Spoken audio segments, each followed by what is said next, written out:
Yeah, and the first one, speaking of some of the top teams in the country, this was the number one team entering the playoffs. Of course, the only undefeated team in college football, the Oregon Ducks, but they know that they need to continue to build toward the future, losing a ton of talent to the NFL draft. And of course, they were not up to it at the Rose Bowl on New Year's Day, but they are adding to their roster for the future.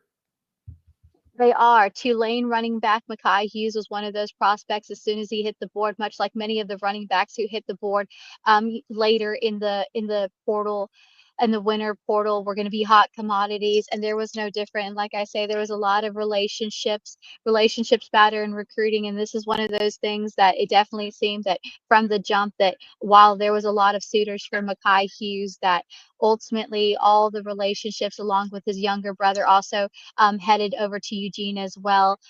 One of the top players there is heading that way. Makhi Hughes. It just only made sense for him to become an Oregon Duck. And very productive. Like I said, what you have is another one of those guys that just really jumps off the pages, is going to add a lot to that Oregon run game. Ticario Davis knows what it's like to play in the Pac 12, of course. His last season here in the Big 12 for Arizona, they have matched up in the past against Washington, but now some of those former opponents will be teammates. Yes, no doubt. Ticario Davis, like you said, has been no stranger to the portal. Of course, early on, we knew that he would be a very highly coveted cornerback. Obviously, um, in that situation, there was a lot of rumblings early on. Would he remain at Arizona State? Because initially, at the beginning of his recruitment, like we talked much about, there really wasn't going on. So, of course, in his previous tenure, he decided he was going to remain in Arizona. But this time, he's definitely on the move, and he has found his home as a Washington Husky. Noah Thomas, of course, is a guy that we've been tracking, and you've really been able, Leanne, to provide some background and some insight into his rise into college football from the high school ranks. And he is staying in the SEC. He is staying in the SEC. Like I said, this is a talented wideout that I've had the opportunity to see develop from high school here out in Texas, all the way obviously to his time in Texas A&M.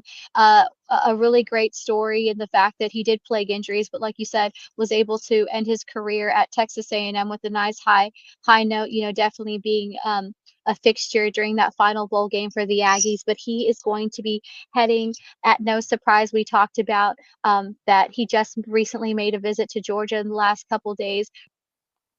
Go Yeah, right ahead. a big win for the Georgia Bulldogs and Kirby Smart adding a talented pass catcher and wide receiver Noah Thomas. Like I said, this is a kid who's been a little bit plagued by injuries, but every time he's hit the field and the turf down in College Station for the Aggies, he definitely is a playmaker with big playmaking ability. Like I said, one of the things that's always stood out to me, aside from his tall frame, is obviously his long pass catch ability. I mean, just how he can, some of the catches that he can make. He definitely is one of those guys that can make those difficult catches. So I think this is going to be a great addition to the wide receiver room down in Athens.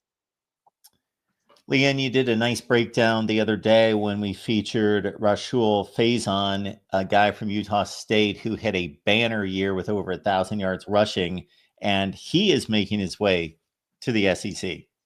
He is making his way to the SEC. There's a lot of SEC suitors, obviously, that came in and were very much interested, but he just took a visit to South Carolina and Shane Beamer, and it looks like he's going to be joining that crew. So yes, another big addition for the Gamecocks down in South Carolina to be able to build. And I think that he's going to be, like you said, he had a really productive season. I think he's going to be another great asset for this running back room and Shane Beamer to really open up a lot of areas of that needed improvement for the Gamecocks this season.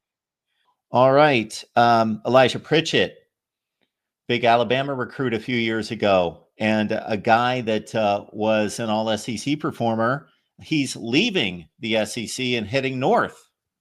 He is leaving. There was a lot of rumblings. Another hot commodity as far as the portal top players that were available, but it looks like it wasn't such a big surprise when we kind of reported early on the in our early rumblings about where he would go. It looked like Nebraska would be the place, and ultimately that's where he's going to hang his hat and look to make a big impact on a Nebraska offensive line that's really looking to improve, obviously, to help get their guy Dylan Raiola, strong in that backfield. So again, Pritchett definitely will make a nice addition to that, helping that build that game in the trenches and help a guy, protect Dylan Raiola down in Nebraska. So I think it'll be a strong, great fit for a very productive player who's made his strong presence as a member of the Crimson Tide, but definitely will make an even better presence out as a Nebraska Cornhusker. Leanne, I keep running through these names, and every time I go through another name, we see another name that we've been talking about for days and days and days, and looked at the numbers, looked at the stats, looked at the recruiting rankings when they came out of high school, and whether they've been productive at the college level or they've been playing deep on the depth chart and not able to break through, and what their story is and what their deal.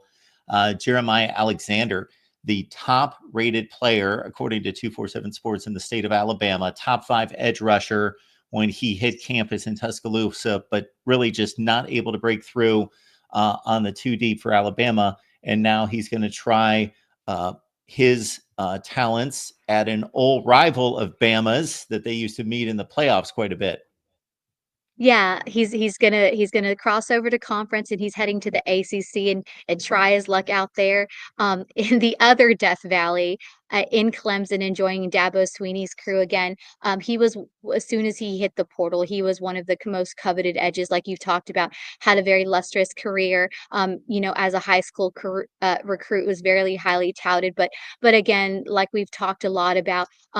As we have begun this portal show, Mark, it's been the storyline for many of these highly touted recruits coming out of high school, where they just really haven't found their footing, and haven't been had the opportunity to really showcase what they're doing. So it's really nice to see that Jeremiah Alexander, will finally maybe have his opportunity, not just changing to a new venue, but also to a new conference, to be able to help Dabo Swinney and that defensive you know roster improve and finally have some time to maybe show and demonstrate what he can really do and possibly live up to that highly touted resume that he had heading into Tuscaloosa. But now top edge Jeremiah Alexander switching conferences from the SEC to the ACC, heading to make Dabo Swinney smile. Hopefully, we've all talked about Dabo Swinney's love hate relationship with the portal, but it seems like he's finally going with the flow and making it work for him. So this is a great get for the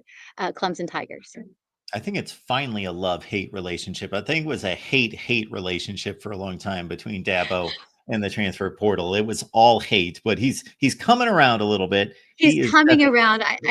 I think he finally probably realizes that in order to keep up with the Joneses and keep competitive at some point, he's going to have to do that. And why not get it in it, like you said, in a top recruit that really hasn't had his opportunity to shine. So I've always seen in these type of cases where you get top athletes coming out of high school, and then they transition. Not really finding their footing, that often when they go to the right fit and the right team that can really um, allow them to develop but also bring out their upside, a lot of dangerous things can happen, and this could be a great momentum changer on the defensive side of the ball for the Clemson Tigers.